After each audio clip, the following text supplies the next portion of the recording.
Right, let's discuss this now with Randy Credico, U.S. radio host, civil rights activist, and producer.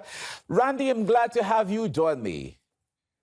Wow, Mike, it's great to be back. I mean, I just saw you Monday. Here I am back, and boy, it's a totally different day, isn't it? I'm telling you, it's Seriously. a different day today. I know you've been following the drama in the office, but first of all, what's your reaction to all that's happened in the Oval Office with Zelensky, Trump, and J.D. Vance? Do you think anyone could have foreseen this? No, I really wasn't. Well, I didn't think Trump, Trump, it's like a roulette wheel. You never know where the ball's going to land, right? So I wasn't totally expecting this.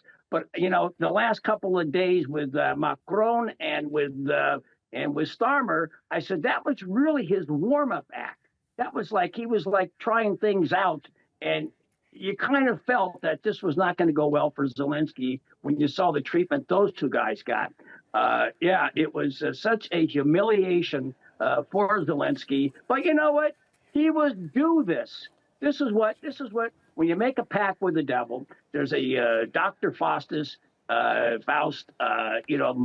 There's a character, there's a movie called Mephisto. It's about a guy in show business that sells his soul to the Nazis and thinks he's going to have a great career afterwards, and it all goes up in smoke. That's what's happened to Zelensky.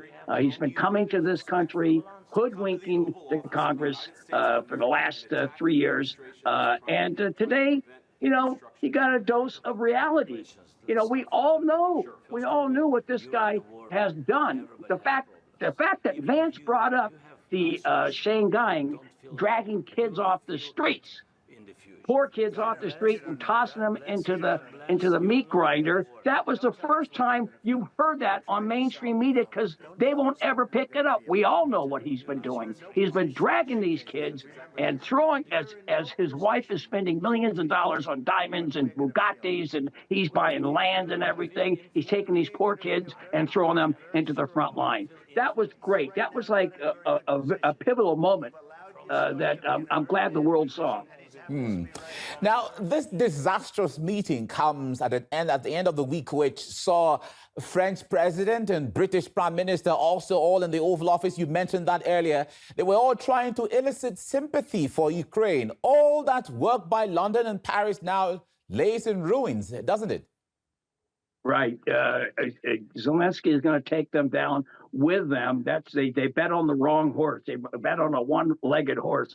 Zelensky doing his act. The guys that was in show business wearing the fatigues and everything. Vance called them out on that. Him working out and putting on, like a military type of outfit, as if he's like on the front line. No, he's not. He's in the front line of the banks when he goes and withdraws his money. Right now, I got a feeling it's happy hour in D.C. right now from 5 to 7 D.C. time. I got a feeling he went to a happy hour bar and is doing shots of bourbon or tequila for the next couple of hours. That's what I would do if I were him. I said that on the air today. I just did my radio show and I played the first couple of minutes of what we saw earlier. And I said, my God, this guy is going to go straight to a bar after this because he's done. This is the worst, this is the most humiliating episode I've ever seen of any leader in the history of my life. A lot of people are watching this drama also for the first time. Yeah, go ahead. Yeah. Yes, well-deserved. Look, he had a chance. When Trump said that he started this, and we know that Biden, and it goes back to 2014, and then Biden, Blinken, and Newland, and the other clown who was the national security advisor, can't think of his name right now, Jake Sullivan, they're the ones that started this thing, and then they manipulated him. He had his chance back in April of, April 2022, but he sold his people out.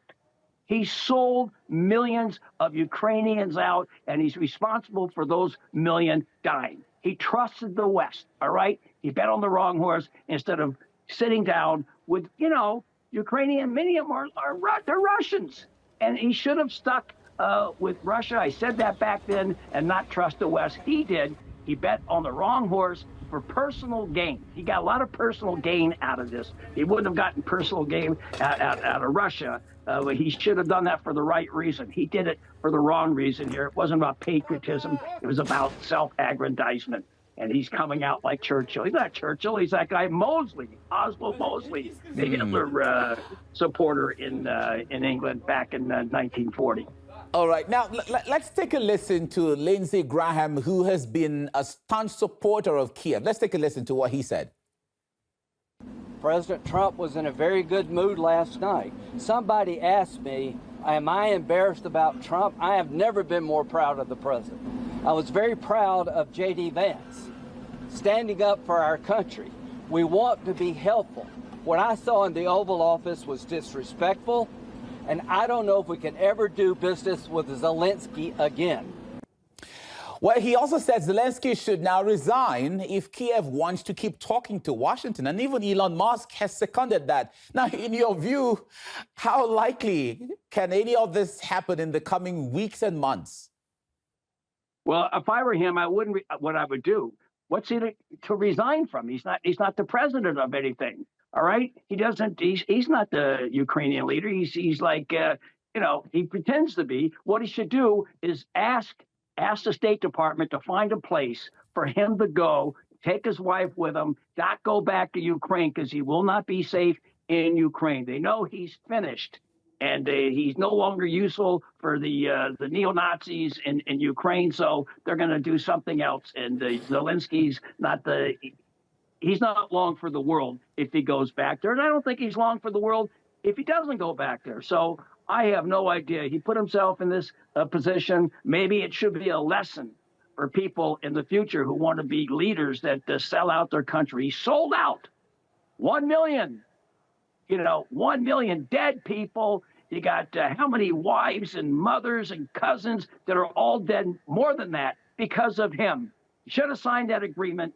He should have done something for the Ukrainian people. He didn't. So here he is in a bad position, and he's got that on his mind. Maybe he'll start thinking of that when he sobers up. He's got to sober up. All right, let's hope he does. We have to leave you here now. Randy Credico, U.S. radio host, civil rights activist and producer. Always nice talking to you. Thank you. All right. Thank you, Mike.